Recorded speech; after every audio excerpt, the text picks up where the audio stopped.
अस्सलाम वालेकुम। चैनल को सब्सक्राइब कीजिए और घंटी के निशान को दबा दीजिए ताकि नेक्स्ट वीडियो का नोटिफिकेशन आपको बआसानी मिलता रहे।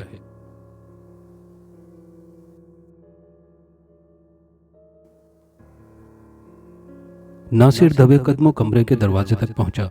दरवाजा खुला पड़ा था।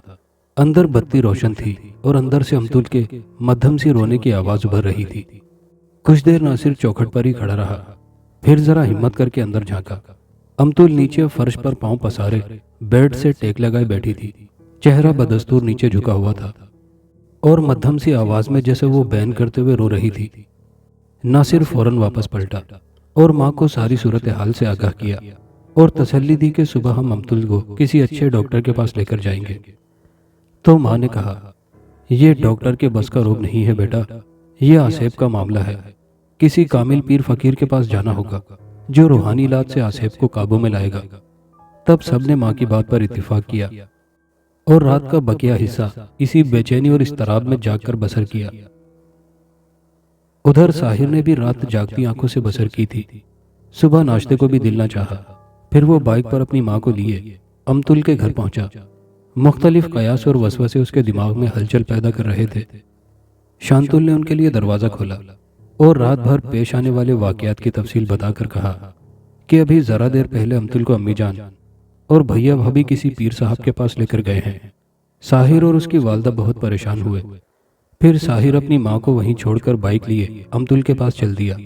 वो बहुत मुस्तरिब और परेशान दिखाई दे रहा था।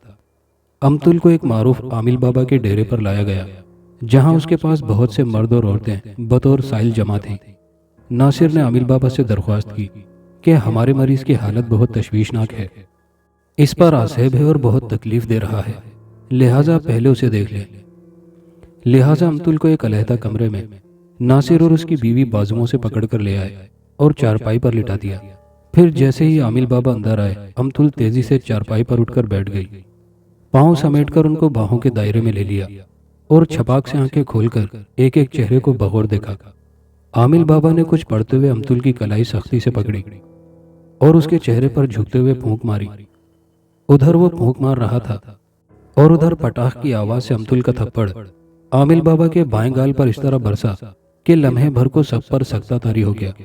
आमिल बाबा भी थप्पड़ खाकर लड़खड़ा से गए, मगर फौरी बौखलाहट पर काबू पाकर उसने जवाबी तौर पर झटके से अमतुल के बालों को सख्ती से मुट्ठी में जकड़ा और दूसरे हाथ से इंतकामी तौर पर अमतुल के चेहरे पर थप्पड़ दे मारा, जो कोई इतना वजनी तो ना था क्योंकि उल्टे हाथ से मारा गया था। फिर भी थप्पड़ की आवाज सबको सुनाई दे गई थी। कमीनी चुड़ैल, मैं तुझे नहीं छोड़ूंगा। तू मुझे डरा रही थी ना, अब बोल क्या हशर करूं तेरा। वो निहायत गुस्से की हालत में बोल रहा था और साथ साथ मुट्ठी भींचकर अमतुल के सर और चेहरे पर हल्की हल्की जरबे लगा रहा था। मुंशी, संगली ले आओ, बांध दो इस हराफा को, अभी देखता हूं कितनी हस्ती की मालिक है, उसने आवाज देकर कहा। फौरन उसके दो मुलाजिम लड़के भागते हुए आए। लंबी सी जंजीर उनके पास थी। अमतुल को चारपाई पर लिटाया गया। आमिल बाबा ने उसके बाल जूं के तूं अपनी मुट्ठी में जकड़ रखे थे। फिर सर से पांव तक अमतुल का सारा जिस्म जंजीर से चारपाई के साथ बांध दिया गया। वो पलके मूंदे हल्की हल्की कसमसाती रही। आमिल ने छुरी से इसके गिर्द हिसार खींचा और जोर जोर से कुछ पढ़ने लगा। अमतुल की माँ, भाभी और भैया नासिर सहमे हुए पीछे खड़े थे। आमिल बाबा की आवाज लम्हा ब लम्हा बुलंद होती गई। उसका चेहरा सुर्खी माइल होने लगा। अब उसकी आवाज बाहर बरामदे तक पहुंच रही थी। वहां मौजूद सभी मर्दोजन जान चुके थे कि अंदर मौजूद लड़की को किसी आसेबी ताकत ने अपनी गिरफ्त में ले रखा है और आमिल बाबा उस आसेब को अपनी पढ़ाई के असर से दूर कर रहे हैं। आमिल बाबा का जलाल उरूज पर था। उसके माथे पर पसीने के कतरे झिलमिला रहे थे। अचानक उसने छुरी वाला हाथ फिजा में बुलंद किया और सीधी छुरी की नोक अमतुल की छाती पर बरसाई। मगर अभी उसका हाथ फिजा में ही था कि अमतुल के मुंह से एक दिलदोज चीख निकली और उसके सारे वजूद में एक लर्जा सा पैदा हुआ। उसने उठने की कोशिश की। दूसरी और फिर तीसरी बार जो हरकत की तो जंजीर तड़ाक तड़ाक की आवाज से टूटती गई। फिर जिस लोहे की चारपाई पर वो लेटी थी, उस चारपाई के दाएं और बाएं दोनों बाजू दरमियान से ऐसे कटकर नीचे गिरे जैसे उनको किसी आरे से काट दिया गया हो। और ये सब कुछ पलक झपकते ही वाक़ हो गया था। तीसरे झटके से जंजीर और चारपाई तोड़कर अमतुल बिजली की सी तेजी से उठी। इस अचानक और गैर मुतवक्के सूरत हाल से आमिल बाबा बुरी तरह बौखला गया था। अभी वो आंखें फाड़े ये सारा मंजर देख रहा था कि अमतुल क्या करने लगी है। तब तक अमतुल ने खड़े होकर आमिल के चेहरे पर लगातार चटाक चटाक 6-7 तमाचे बरसा दिए। वो चकराकर दोनों हाथों से चेहरा छुपाए तेजी से बाहर लपका। तब उसकी कमर पर इतनी जोर से घूंसा पड़ा कि वो चिल्लाकर मुंह के बल चौखट के पार बरामदे के फर्श पर जा गिरा। अमतुल के कदम भी दरवाजे की जानिब उठे। आमिल मुंह के बल फर्श पर गिरते ही फुर्ती से उठा और बरामदे में आगे भाग पड़ा। आमिल को भागते और अमतुल को उसके ताकुब में आते देखकर वहां मौजूद सभी मर्दोजन चीख उठे। कुछ बाहर भाग गए, कुछ दूसरे कमरे में घुस गए। आमिल बाबा भी अपने कमरे में पहुंचा तो उसके मददगार लड़कों ने दरवाजा बंद करके उसे महफूज कर लिया। हर तरफ सनसनी फैल गई थी और कयामत का मंजर था। अमतुल रास्ते में पड़े मूढ़े और कुर्सियों को पांव की ठोकर से बरामदे की छत तक उड़ाते हुए आगे बढ़ रही थी। फिर वो टहलने के अंदाज में बैरूनी दरवाजे से निकलकर गली में मशरिक की जानिब बढ़ने लगी। उसकी माँ, भाभी और भैया सभी खौफजदा हालत में कोई 10 कदम के फासले पर उसके ताकुब में आ रहे थे। वो सर झुकाए बंद आंखों से गली में चल रही थी। न जाने वो कैसे चल रही थी, क्योंकि उसकी आंखें मुकम्मल बंद थी और चेहरा छाती से लगा हुआ था। मगर वो ऐसे आगे बढ़ रही थी जैसे सब कुछ देखते हुए चल रही हो। गली से निकलकर अब वो ट्रैफिक से भरे रोड के फुटपाथ पर सफर करने लगी। उसके घर वाले उसका ताकुब करते हुए सख्त परेशान थे कि अब हम क्या करें। उनकी बेबसी ये थी कि ना तो वो खुद अमतुल को अपनी गिरफ्त में लेने की हिम्मत रखते थे और ना ही किसी से मदद मांग सकते थे। कोई 20 गज का फासला तय करके अमतुल लम्हे भर को रुकी और फिर उसी हालत में रोड पार करने के लिए तेज रफ्तार ट्रैफिक के बहते सैलाब में उतर गई। गाड़ियों के इमरजेंसी ब्रेकों की आवाज से फिजा लरज उठी। पीछे आने वाली कई गाड़ियां एक दूसरे से धमाकों की सूरत में टकरा गईं। 2 बाइक वाले बमुश्किल अमतुल के दाएं और बाएं से गुजर गए। एक कार का बम्पर अमतुल की कमर को भी छू गया। सड़क का दूसरा किनारा मुख्तलिफ सिमत की ट्रैफिक का था। अमतुल वहां पहुंची तो एक रिक्शे ने उसे अपनी साइड की टक्कर मारी और साथ ही रिक्शा उलटकर दूर तक छत के बल घिसटता चला गया। मगर अमतुल का वजूद जरा भर भी नहीं डगमगाया। एक कार वाला गाड़ी को न संभाल सका और उसकी गाड़ी फुटपाथ से टकराकर तिरछे रुख पर चंद कदम आगे जा रुकी। फुटपाथ पर सफर करते लोग ये मंजर देखकर एक फ्रूट वाले ठेला फरोश से टकराए और ठेला फुटपाथ से सड़क पर लुढ़क गया और तमाम फ्रूट फुटपाथ और सड़क पर दूर तक बिखर गए। सड़क पर चंद लम्हों के लिए कयामत बर्पा हुई थी। अब अमतुल रोड पार करके दूसरे फुटपाथ पर मुखालिफ सिमत की तरफ जा रही थी। कुछ लोग अमतुल की तरफ गुस्से की हालत में भागे थे कि उससे इस तरह लापरवाही से सड़क पार करने की बास पुरस करें। मगर जब उसके करीब पहुंचे तो उसका आंखें मूंद कर सर झुकाए अपनी मस्ती में सबसे बेगाना होकर आगे बढ़ते देखकर सब ठिठक कर रह गए। एक अनजाना सा खौफ सब पर सवार हो गया। उसे एक मजजूब समझकर छोड़ दिया गया। ये तो कोई पागल और मस्त औरत है। सड़क पर ट्रैफिक कुछ देर के लिए जाम हो गई थी। नासिर अपनी माँ और बीवी का बाजू पकड़े सड़क पार करके एक बार फिर अमतुल के ताकुब में बढ़ रहे थे। माँ की हालत गैर हो रही थी। नासिर बामुश्किल उन्हें संभाले हुए था। मेरा दिल बैठ रहा है बेटा, मुझे जरा सा पानी दो, अमतुल की माँ ने एक तरफ फुटपाथ पर बैठते हुए कहा और दोनों हाथों से सर थामकर लंबे लंबे सांस लेते हुए सिसकियां लेने लगी। नासिर अपनी बीवी साइमा को माँ के पास छोड़कर एक ठेले वाले की तरफ पानी लेने भागा। अमतुल बदस्तूर आगे जा रही थी। पानी का गिलास लेकर पहुंचा तो अमतुल काफी आगे निकल चुकी थी। तुम मम्मी को संभालो साइमा, बल्कि इन्हें रिक्शे में लेकर घर पहुंचो। मैं अमतुल के ताकुब में जाता हूँ, कहीं वो हमसे खो ना जाए। नासिर ने अपनी बीवी से कहा और फुटपाथ पर भाग खड़ा हुआ। मगर अमतुल उसे दूर दूर तक दिखाई नहीं दे रही थी। उसकी परेशानी और बढ़ गई और अब वो बाकायदा भाग पड़ा था। सड़क के किनारे लंबी सी दीवार शुरू हो चुकी थी। कोई 100 गज का फासला तय किया तो गेट नजर आया, जिसके साथ साथ फूलों और चादरों की दुकानें सजी थी। ये कब्रिस्तान का गेट था। नासिर को अंदाजा हो गया कि अमतुल गेट से अंदर चली गई है। वो भी अंदर दाखिल हो गया।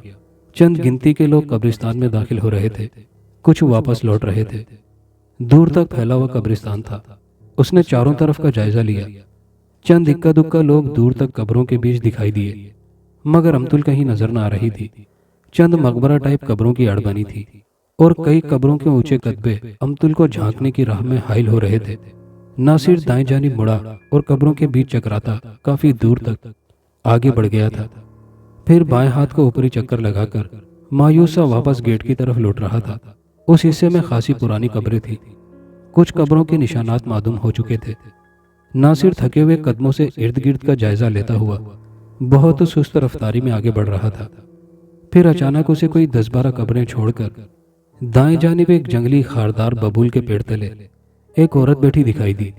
उसकी पुश्त उस जानिब थी। वो चौंक कर उधर बढ़ा। कब्रिस्तान का यह वीरान सा इलाका था। तमाम कब्रों की हालत खस्ता थी।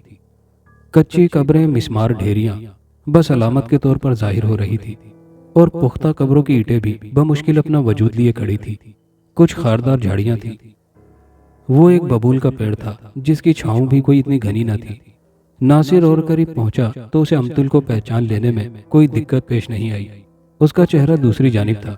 नासिर उसके अकब में एक कब्र के खस्ता और ऊंचे कतबे की आड़ लेकर खड़ा हो गया। एक अनजान सा खौफ उस पर मुसल्लत हो रहा था। वहां का सारा माहौल बहुत पुरस्रार और सनसनी फैला देने वाला था। नासिर का दिमाग माउफ हो रहा था। उसे कुछ समझ में ना आ रहा था कि वो इस मौके पर क्या करे।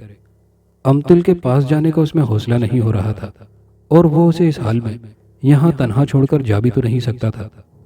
उसका गला खुश्क हो रहा था और मैदे में मतली सी हो रही थी। थक हार कर उसने अमतुल को आवाज दी। अमतुल। नासिर की आवाज बमुश्किल होठों से अदा हो पाई मगर बेअसर। उधर कुछ भी ना हुआ।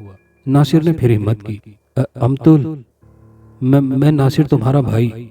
मगर उधर वही खामोशी। नासिर के पैर कपकपा रहे थे और आवाज थर्रा रही थी। मुझे गेट से किसी को अपने साथ लाना चाहिए। अकेले अमतुल का सामना करना हिमाकत है। नासिर ने सोचा और वापस पलट गया। मगर अब वो किससे कहे और क्या कहे? कौन होगा जो उसकी मदद के लिए एक आसेबज़दा मरीज के गले पड़ सके? उसे कोई भी ऐसा चेहरा दिखाई ना दे रहा था जिस पर एतमाद किया जा सकता। वो बाहर फुटपाथ पर आया। फूलों वाली एक दुकान पर पानी का मटका मौजूद था। उसने 2 प्याले पानी पिया। उसकी कुछ हालत बेहतर हुई। अब वो फुटपाथ पर खड़ा परेशानी के आलम में किसी फैसले पर न पहुंच रहा था। काफी देर गुजर गई थी। उधर साहिर उन लोगों की तलाश में सुबह से मारा मारा फिरता रहा था। अस्पताल और फिर कई प्राइवेट डॉक्टरों के क्लिनिक, आमिल के ठिकाने, हर जगह वो अमतुल को ढूंढ चुका था। उसे जंजीरों से बांधा गया था मगर वो जंजीरें तोड़कर आमिल बाबा के चेहरे पर थप्पड़ बरसाकर यहाँ से चली गई थी।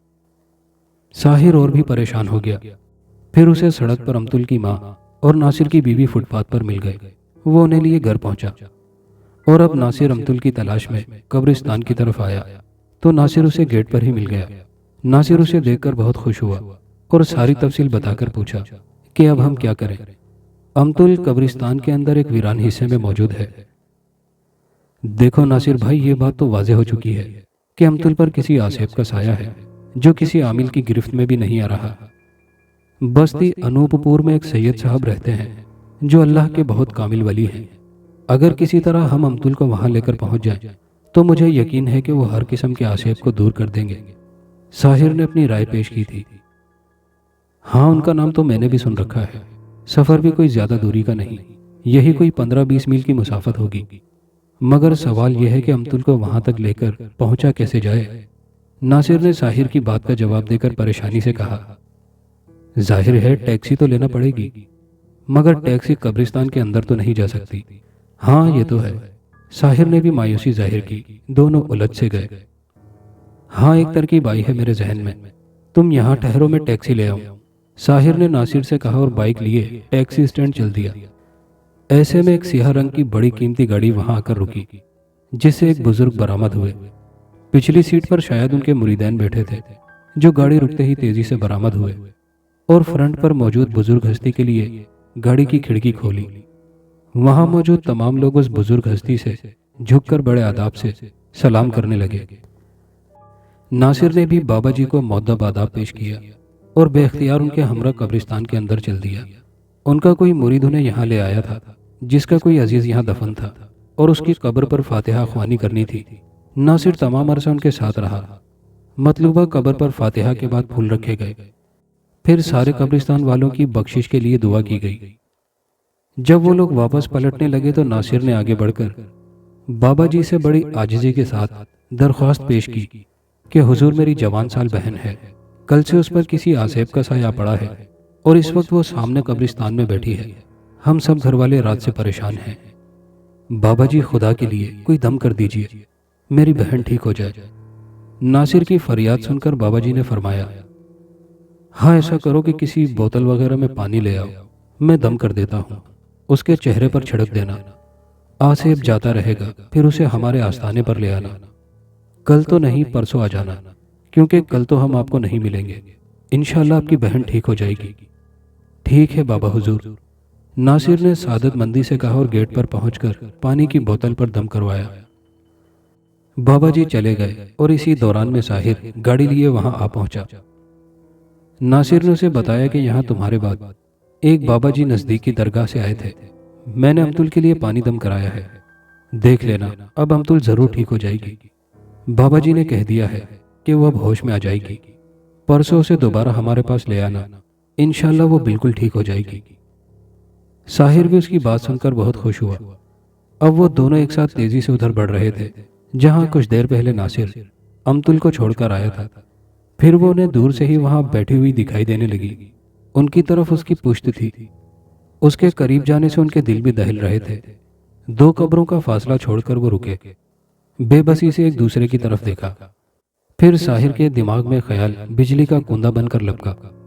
उसने नासिर से पानी की बोतल पकड़कर उसका ढक्कन उतारा और आहिस्दगी से आगे बढ़कर जोर से पानी अमतुल की पुश्त पर उछाल दिया और साथ ही तेजी से पीछे पलटा। मगर इस हड़बड़ाहट में पलटते हुए वो गिर गया। वो दर्द से कराहा और संभल कर तेजी से उठा। उधर पानी का कुछ हिस्सा अमतुल की पुश्त पर जैसे ही गिरा, उसने चौंक कर गर्दन घुमाई। उफ खुदाया! उसके होंठ और उसकी ठोड़ी और उसका मुंह का पूरा हिस्सा ताजा खून से सुर्ख हो रहा था और खून के कतरे ठोड़ी से नीचे टपक रहे थे।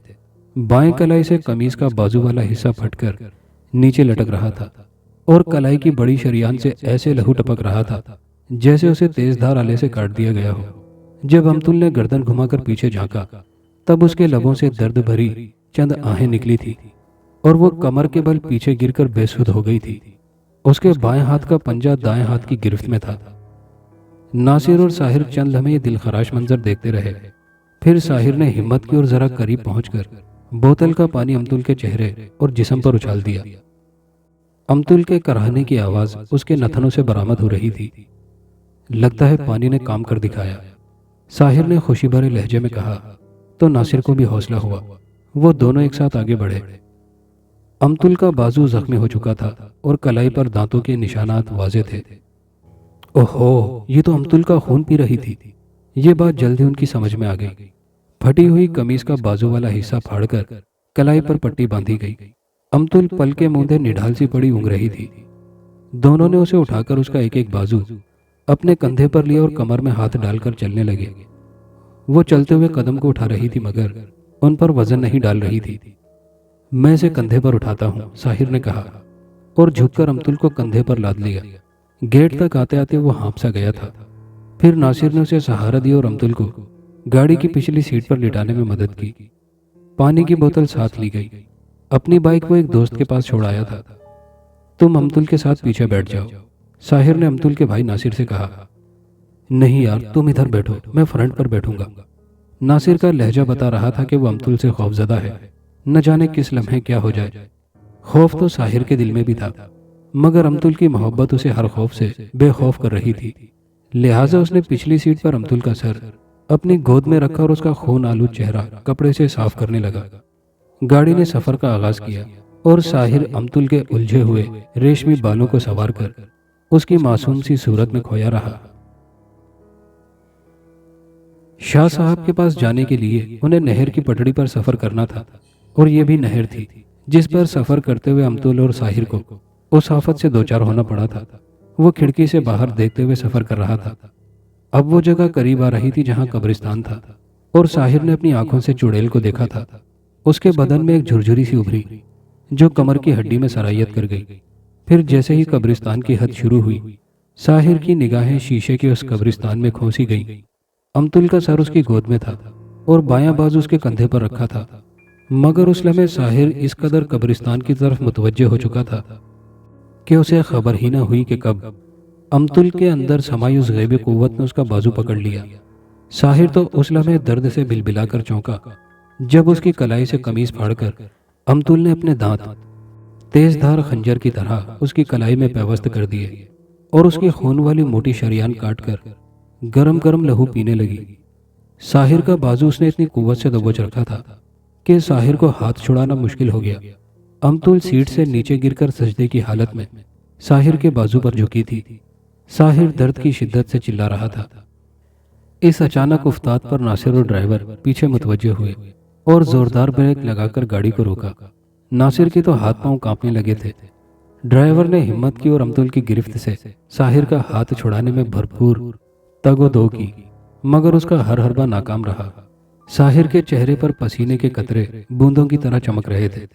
वो निहायत तकलीफ महसूस करते हुए उछल कूद भी कर रहा था और खुद को अमतुल की गिरफ्त से आज़ाद कराने की कोशिश भी कर रहा था। ड्राइवर ने अपनी सी कोशिश करके देख लिया, फिर उसने अमतुल की दोनों हाथों से गर्दन दबोच ली और पूरी कुव्वत से उसके गले पर शिकंजा डाल दिया। जब अमतुल ने साहिर का बाजू छोड़ा और दम घुटने के अंदाज में खांसते हुए खौफनाक आवाज में नाक से सांस लेने लगी, साहिर ने भी अपना हाथ आज़ाद होते ही अपनी जख्मी कलाई को दूसरे हाथ के पंजे में दबोचा। खून अभी तक उसकी कलाई से रिश्ते हुए उसके कपड़े रंगीन कर रहा था। ड्राइवर ने अमतुल की गर्दन पर गिरफ्त ढीली की तो अमतुल ने तेजी से करवट बदली और ड्राइवर के चेहरे पर चांटा रसीद कर दिया। ड्राइवर खुली खिड़की से उछलकर बाहर निकला। दूसरी खिड़की से साहिर भी निहायत उजलत में बरामद हुआ। फिर दोनों खिड़कियां बंद कर दी गईं। साहिर पर बेहद नकाहत छा रही थी। वो जरा परे कदमों के बल जमीन पर बैठ गया। नासिर हवास बागता होकर कभी साहिर को तसल्ली देता, कभी गाड़ी के अंदर झांककर अमतुल की तरफ देखता। अचानक जोरदार धमाका हुआ और गाड़ी की खिड़की पूरी की पूरी बॉडी से अलग होकर उछलती हुई नहर की पटरी पर जा गिरी। शीशे के जर्रात हरसू बिखर गए। अमतुल गाड़ी से बरामद हुई और गर्दन ठोड़ी से लगाए आगे बढ़ी।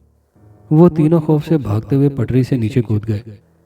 नासिर का पांव फिसला और वो लड़खड़ाता हुआ 10 फुट की ढलवान से नीचे जा गिरा। साहिर भी अपना जख्मी बाजू हाथ में पकड़े डगमगाता हुआ बमुश्किल पटरी से नीचे पहुंचा और ड्राइवर नहर के पानी वाले हिस्से की तरफ भागा और फिर किनारे पर घास वाले हिस्से पर दूर तक भागता चला गया। अमतुल ने गाड़ी से उतरकर चंद कदम का फासला मगरिब की सिमत तय किया, फिर पटड़ी से नीचे उतरकर सड़क पार करते ही कब्रिस्तान में दाखिल हो गई। अब वो तीनों गाड़ी के पास पहुंचकर निहायत बेबसी की हालत में अमतुल को देख रहे थे, जो गर्दन झुकाए बंद आंखों से कब्रिस्तान के बीच जनूब मशरकी हिस्से की तरफ जा रही थी, जहां उस रोज साहिर और कुबे ने चुड़ैल को देखा था। कब्रिस्तान के उस हिस्से में गहरे दरख्तों का झुंड था। वो बहुत मध्यम रफ्तार से चलती हुई उस घने झुंड में जाकर सबकी नजरों से ओझल हो गई। अब हम इसका ताकुब करने की हिमाकत नहीं करना चाहिए, बल्कि शाह साहब को यहाँ लाया जाए। वो खुद ही अमतुल को आज़ाद करा सकते हैं, क्योंकि अब ये अपने मस्कन पर आ पहुंची है और यहाँ से अमतुल को आज़ाद कराना किसी और के बस की बात नहीं। साहिर ने कहा, हाँ, तुम्हारा बाजू भी काफ़ी जख्मी है, इस पर फौरन मरहम पट्टी होना चाहिए। नासिर ने उसके ख्याल की तायद की। गाड़ी को स्टार्ट किया गया। उसके इंजन से ऐसी आवाज़ उभरी जैसे पंखे का पर किसी हिस्से से रगड़ खाकर आवाज़ दे रहा हो। यूनिट खोलकर देखा तो एक पर तिरछा सा हो रहा था। उसे हाथ से भी सीधा किया गया। गाड़ी स्टार्ट हुई और तेजी से भागने लगी। तब साहिर ने कहा, नासिर भाई, हम अमतुल को यहाँ तन्हा छोड़कर हिमाकत का मुजाहरा करने जा रहे हैं। हम में से किसी एक को यहाँ रुकना चाहिए था, जो शाह साहब के आने तक अमतुल की निगरानी रखता। कुछ नहीं होता यार, अब वो उसे अपने ठिकाने पर ले आई है, यहाँ से और कहाँ जाएगी। तुम हौसला रखो, हम जल्द ही वापस आ जाएंगे।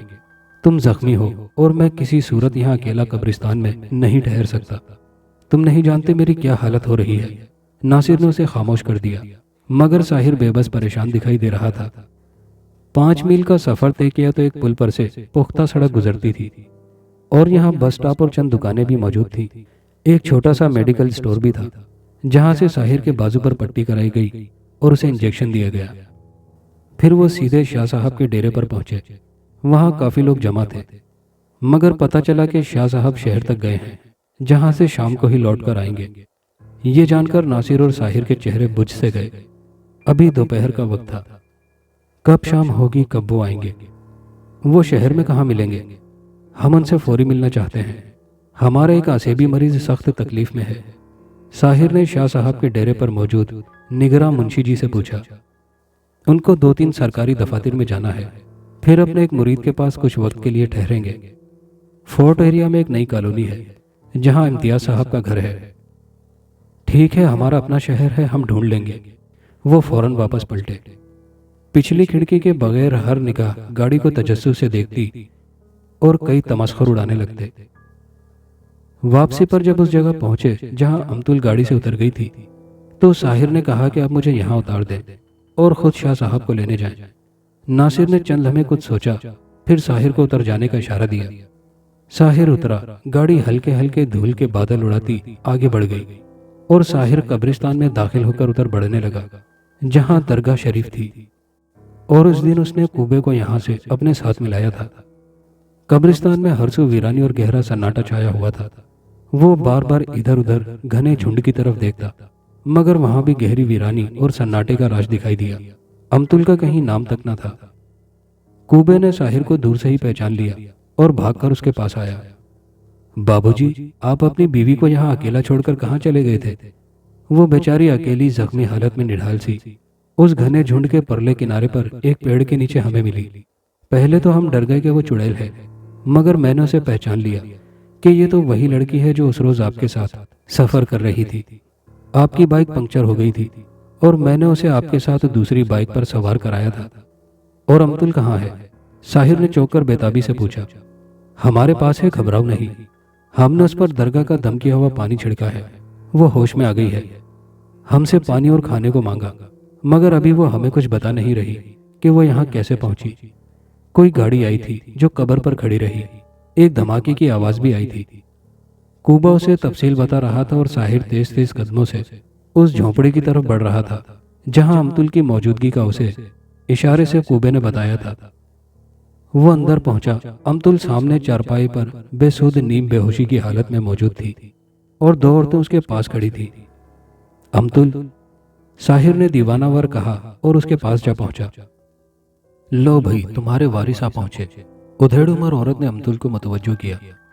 तब अमतुल ने धीरे धीरे पलकें खोली और साहिर को बगौर देखा तो शदीद दर्द से उसकी आंखें अश्कों से भर आईं और अश्क गालों को भिगो गए। साहिर, तुम आ गए? उसने कर्ब भरी आवाज में पूछा। हाँ अमतुल, मैं आ गया हूँ। साहिर ने आगे बढ़कर उसके कंधे थपथपाए। साहिर भी आपदीदा सा हो गया। तुम ठीक हो ना? तुम्हें कोई तकलीफ तो नहीं हो रही? तुम्हें क्या महसूस हो रहा है? साहिर पूछ रहा था। मेरा सारा बदन फोड़े की तरह दुख रहा है। ये हम कहाँ हैं? अम्मी अब्बू और भैया कहाँ हैं? मुझे बहुत जलन और अजीब सा दर्द महसूस हो रहा है। मैं आराम करना चाहती हूँ, तुम मुझे घर ले चलो। यहाँ मुझे घुटन हो रही है। हौसला रखो अमतुल, हम अभी घर चलते हैं। नासिर भाई गाड़ी लेने गए हैं, अभी आते ही होंगे। तुम्हें भूख लग रही है तो बताओ। साहिर उसे बहलाते हुए पूछ रहा था। मेरे गले और रगों में कच्चे खून का जायका भरा है, बार बार उबकाई आ रही है। अच्छा, मैं पानी लाता हूँ, तुम कुल्ली कर लो।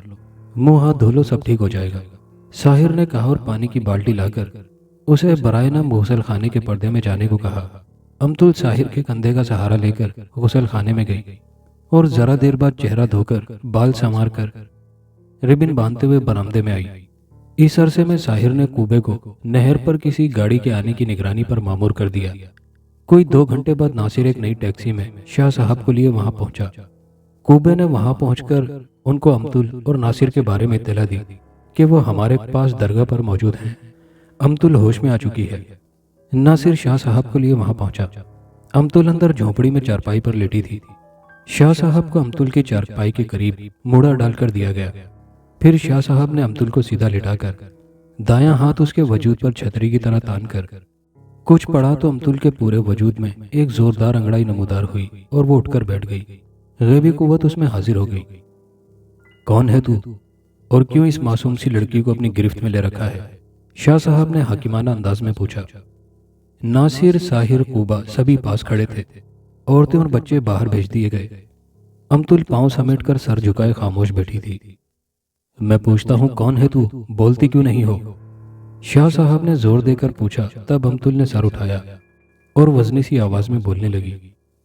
मैं कुरैया हूँ, इसी कब्रिस्तान में रहती हूँ। ये तपती दोपहर में खुद चलकर मेरी हद में आकर तन्हा बैठी थी। मुझे अच्छी लगी और मैंने इसे अपने हिसार में ले लिया।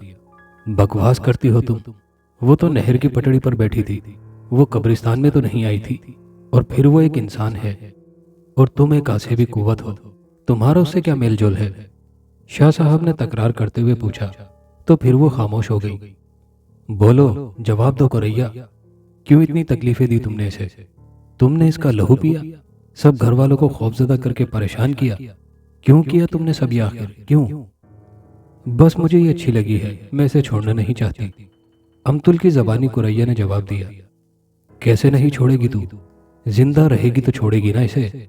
मैं तुझे खाकिस्तान कर दूंगा।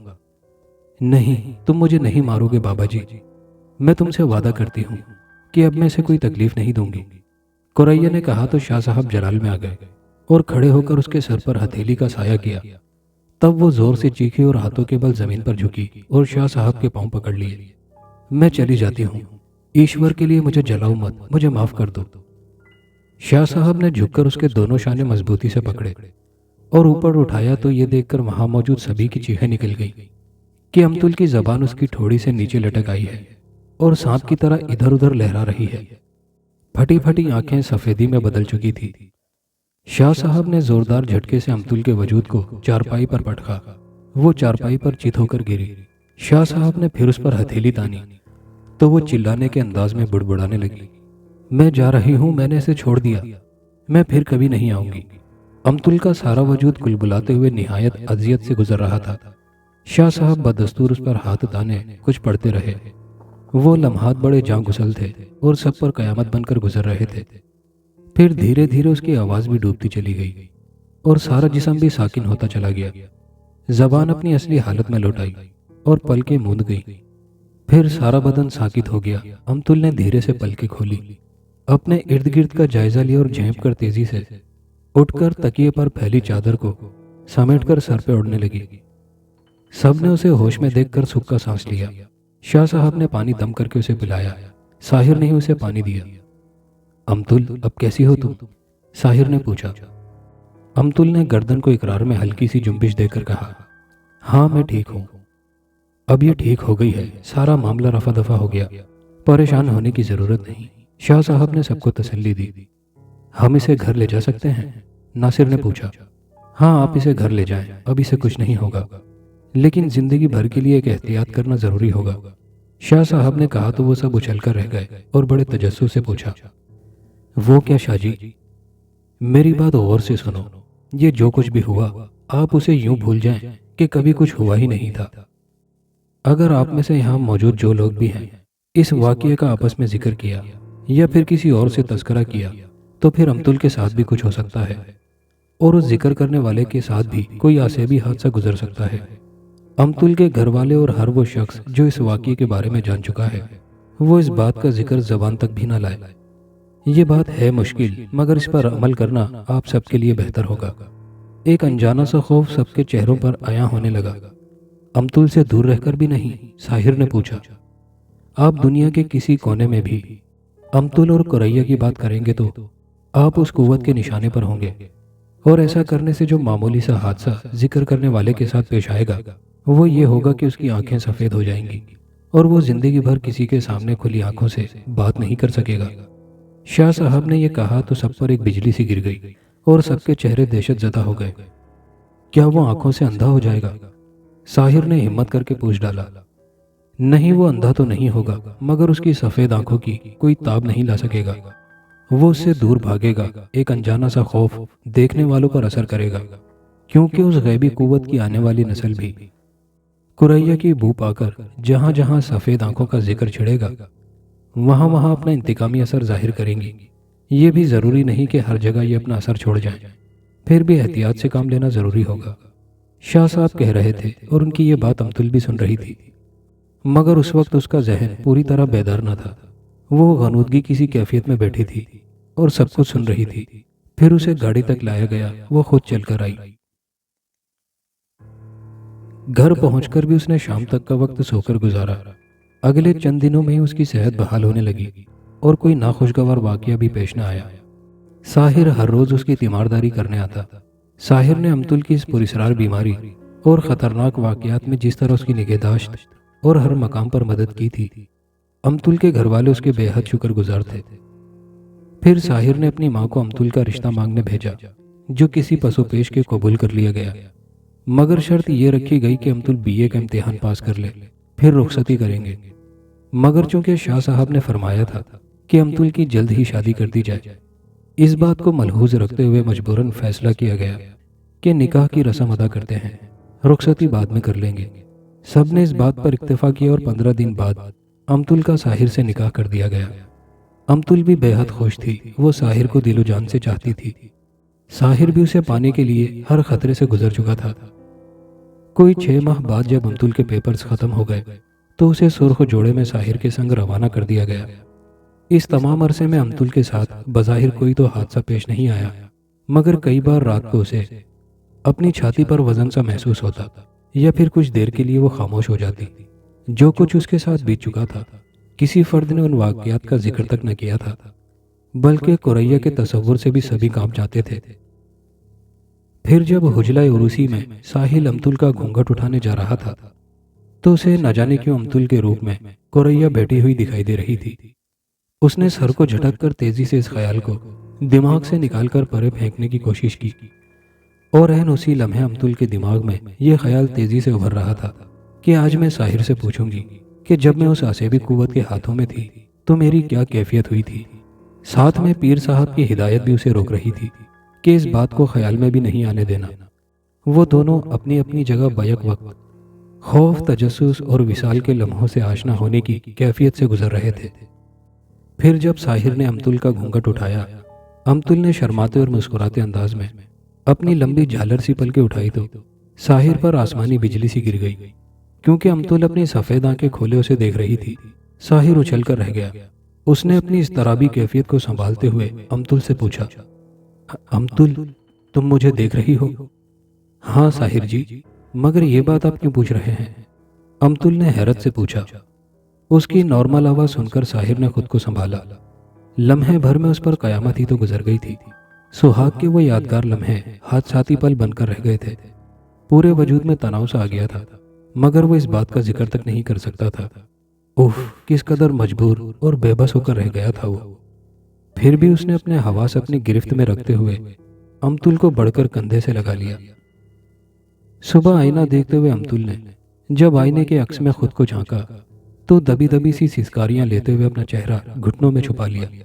फिर साहिर ने ही उसे ढारस दी और उसे यकीन दिलाया कि तुम मेरी जिंदगी हो, तुम्हारी बसारत बज़ाहिर तो खो चुकी है।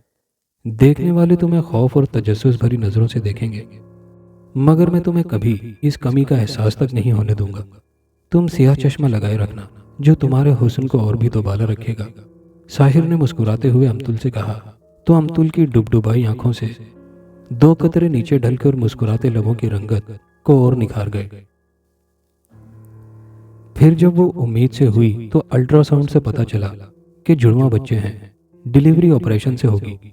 साहिर हर माह पाबंदी से अमतुल को चेकअप के लिए स्पेशल लेडी डॉक्टर फौजिया के पास लेकर जाता रहा। फिर वो दिन भी आन पहुंचा जिस रोज अमतुल का ऑपरेशन था। उसे स्ट्रेचर पर डालकर ऑपरेशन थिएटर ले जाया गया।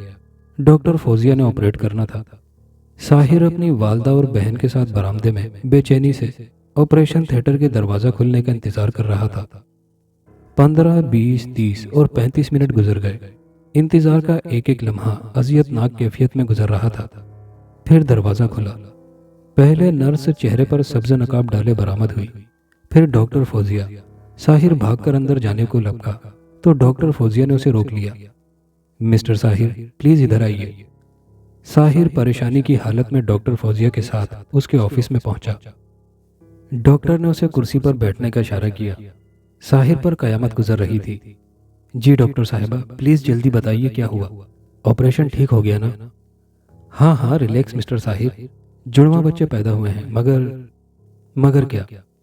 साहिर कुर्सी छोड़कर खड़ा हो गया। अमतुल की हालत अच्छी नहीं है। उसे इंतहाई निगहदाश्त के वार्ड में पहुंचा दिया गया है, और हैरत की बात यह है कि बच्चों की शक्ल सूरत इंसानों जैसी नहीं है। डॉक्टर फौजिया ने रुक रुक कर बात मुकम्मल की। क्या मतलब? साहिर की सांस फूल रही थी। आपकी मिसिस को आसेब वगैरह का मर्ज तो नहीं रहा? डॉक्टर फौजिया ने पूछा। नहीं तो, साहिर ने झूठ बोला। मैं नहीं मानती कि वो आसेब की मरीजा रही हो। उसकी सफ़ेद आंखें, उससे जन्म लेने वाले बच्चे जिनके चेहरे बंदर से मुशाबे हैं और जिस्म पर बाल हैं, नाखून भी इंसानों जैसे नहीं। उन दोनों बच्चों को ऑक्सीजन दी जा रही है। दुआ करो कि मरीजा और बच्चे जानवर हो सके। डॉक्टर फौजिया ने रजिस्टर पर लिखते हुए कहा। तो साहिर का दिमाग चकरा सा गया और उसे सारा कमरा घूमता हुआ नजर आने लगा। वो दोनों हाथों से सर को थामकर कुर्सी पर गिरता चला गया। डॉक्टर फौजिया ने बैल देकर बाहर वाले को बुलाया और फिर स्ट्रेचर पर बेहोश साहिर को इमरजेंसी वार्ड में ले जाया जा रहा था। डॉक्टर फौजिया ने अपने लिखने का काम मुकम्मल किया तो उसे अपनी आंखों में चुभन सी होने लगी। उसने बड़ी एहतियात से टिश्यू पेपर अपनी आंखों पर रखा और जोर जोर से दबाई। फिर आंखें झपकाते हुए सामने देखा। ऐसे में नर्स उन्हें बुलाने आई। डॉक्टर फौजिया ने स्टेथोस्कोप संभाला और नर्स से कहा, जरा मेरी आंखों में देखो, ये सुर्ख तो नहीं हो गई? मुझे चुभन महसूस हो रही है। नर्स ने करीब पहुंचकर फौजिया की आंखों में झांका तो वो अपने दोनों हाथ छाती से लगाए चीख पड़ी और कांपने लगी। क्या हुआ सिस्टर? डॉक्टर फौजिया ने हैरत से पूछा। डॉक्टर साहिबा, आपकी आंखें सफेद हो चुकी हैं, आपकी बीनाई जाती रही है। क्या बकवास कर रही हो तुम? मैं देख रही हूँ सब कुछ और तुम कह रही हो कि मेरी बीनाई चली गई। मैं तो सब कुछ वाज़े देख रही हूँ। नहीं डॉक्टर साहिबा, किसी से भी पूछ लीजिए, आपकी आंखें सफेद हो चुकी हैं। और फिर उसे यकीन कर लेना पड़ा कि उसकी आंखें सफेद हो चुकी हैं। शाम को अस्पताल से जो एम्बुलेंस निकल रही थी उससे अमतुल की डेड बॉडी और दो मासूम बंदरनुमा बच्चों की लाश सफेद चादर से ढकी थी। इमरजेंसी वार्ड में साहिर गनुदगी की हालत में पड़ा था। ड्रिप के कतरे उसे नई तवानाई दे रहे थे और डॉक्टर फौजिया आंखों के स्पेशलिस्ट डॉक्टर से चेकअप के बाद पूछ रही थी, क्या मेरी जाहिरी बीनाई वापस लौट आएगी? मैं कुछ कह नहीं सकता डॉक्टर फौजिया, क्योंकि ऐसा केस मैंने जिंदगी में कभी नहीं देखा कि सफ़ेद आंखें भी देखने की सलाहियत रखती हैं। ये तो कोई आसेबी कुव्वत की अलामत लगता है। जिस मरीजा का आज तुमने ऑपरेट किया है, हो सकता है वो आसेब ज़दा हो। हाँ, याद आया, वो आसेब ज़दा थी। उसकी आंखें सफ़ेद थीं, डॉक्टर फौजिया ने बताया। तो बस फिर उसी कुव्वत ने अब तुम्हें अपनी गिरफ्त में ले लिया है, डॉक्टर एहसान ने फौजिया से कहा। तो डॉक्टर फौजिया शिद्दत गम से सर थाम कर चीख पड़ी और कुर्सी पर बेहोश होकर लुढ़क गई। और डॉक्टर एहसान बार बार अपनी आंखों को मसल रहे थे, क्योंकि डॉक्टर एहसान की भी दोनों आंखें सफ़ेद हो चुकी थी। दोस्तों, उम्मीद करता हूँ ये कहानी आपको ज़रूर पसंद आई होगी। नीचे कमेंट बॉक्स में अपने ख्यालात का इजहार ज़रूर कीजिएगा और वीडियो को ज़्यादा से ज़्यादा दोस्तों के साथ लाइक और शेयर कीजिएगा। शुक्रिया।